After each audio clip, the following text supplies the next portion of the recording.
Good morning. Ngasi ki card se keno oina yengase ko. Akhoi nang hojik ngasi tawge na khaliba poto haidi si se timing se chabra chadabra haibado adugi matang da haitara ko haidi khanbiro ngahak aina ngasi tawge na khalama poto aduga card se ko haidi 1 ahambagi sine 1 ne na khanbirase akombagi se 2 ne aduga ahum subagi sine 3 ne na khanbirase ko adu sidagi ngatang mishalaga 1 consider natraga 2 consider natraga 3 consider aduga somna tawge na khalami ba thabak se haidi adugi oina haidi hojik tawbana yabra natraga hayeng tawbana yabra natraga hapta khara leraga tawbana yabra haibagi adugi message haitara ko adumain tawraga yengminarase ko aduga akhoigi timing ga share tawrage ko haidi ngasi gi afaba timing ke ka lena ko aduga amana tarpon manung da akhoina kai kai tawba yage haibado mapanda laiba mi leiragasu ko haidi akoina haigumba soiba khopa pharak taragasu adugi mahut sinna haitare ko adumai tawraga adagi jaga gumba leitabagasu leina ko pukhida ke kai thadokniya ko ngai jaga ga leitaba gumba leiragadi adumbagi matangdasu haitare ko adu sida yengminarase ahambagi card ko ahambagi card se ngasi oinadi ngai biro khatang ngai biro ko wait na haire ko atopa card nunti gi lako message to dain taraga aduna adu da oina kano taro yengase ko ado ngasi gi oina di ngai ro ngasi tawiro nangna tawge na khanba poto ndo ani shubagi sina not the right time ena ha ko hojik se haidi hojik si matam je ngasi gi oina phatre ena khala je se not the right time ena ha ani shuba khanba ngai gina aduga ahum subagi sina within the next few weeks hapta amani gumba leraga dumaina tawbiro ko adu sisina akoigi timing gi matangda haitare ko aduga amana akoigi ngasai gi aina matam haibado ko ngasi gi oina matam se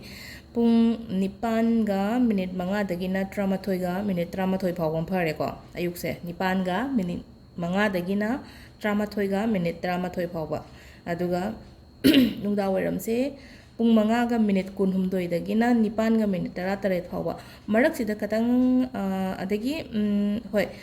aina amachi thawre haibada ko adi ngasai 13 ga minute 13 dom len ko 12 ga minute 94 dagina pung 2 ga minute 13 phawbong phai ko adugi matungda mungda amsina pung 5 ga minute 12 dagina 9 ga minute 13 phawam phai aduga ahingi di hairo ge ahingi di barom ama matung di sida di kanamta kai jo thabak tong ne kai shu le roi na ko ado last ki oina nungda oiram se 5 ga minute 12 dagina 9 ga minute 13 phawba aina timing hai se kai gino hai matam sida hoi thabak chathokpagi ama exam ga thaba ngasi leibane ngang ko ado AIMS ki exam thaba ngai all the best haidi ngasi moino exam leiba mayam do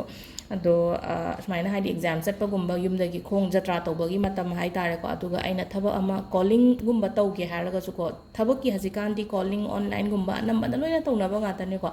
sigi timing se inga mail thaba gumba natraga haidi phone tawbiba gumba adumaina oina tawba haidi akoina job ki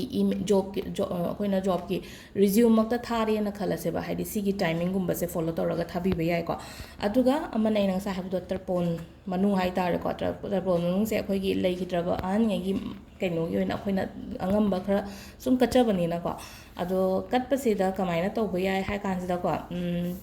tan hobiro khambra tan se phajana gi teraga hobiba tale tangang na tawa tan se gi teraga hobirani na ko aduga sangom natraga sangom afamba se da haidi kopna segairaga ngasai gi tan do pophalle da na ko aduga mathak tu da chini gumba khatang hape na ko aduga kwak kumba lakpa matam da ko haidi moida thadok pi ba hai tar ko si se kai gi no hai matam da si belief ni ko ha ko gi pitra kai lem ni ko pitra dosh kai na hai ba se kai no hai kan se da akhoi hai somna har ko ya daw ya de kai sum ha bu aina kemta haide aina handak ma post da asoiba angam di kemta kaino di taw min aina di kem lanjadraga su aingonda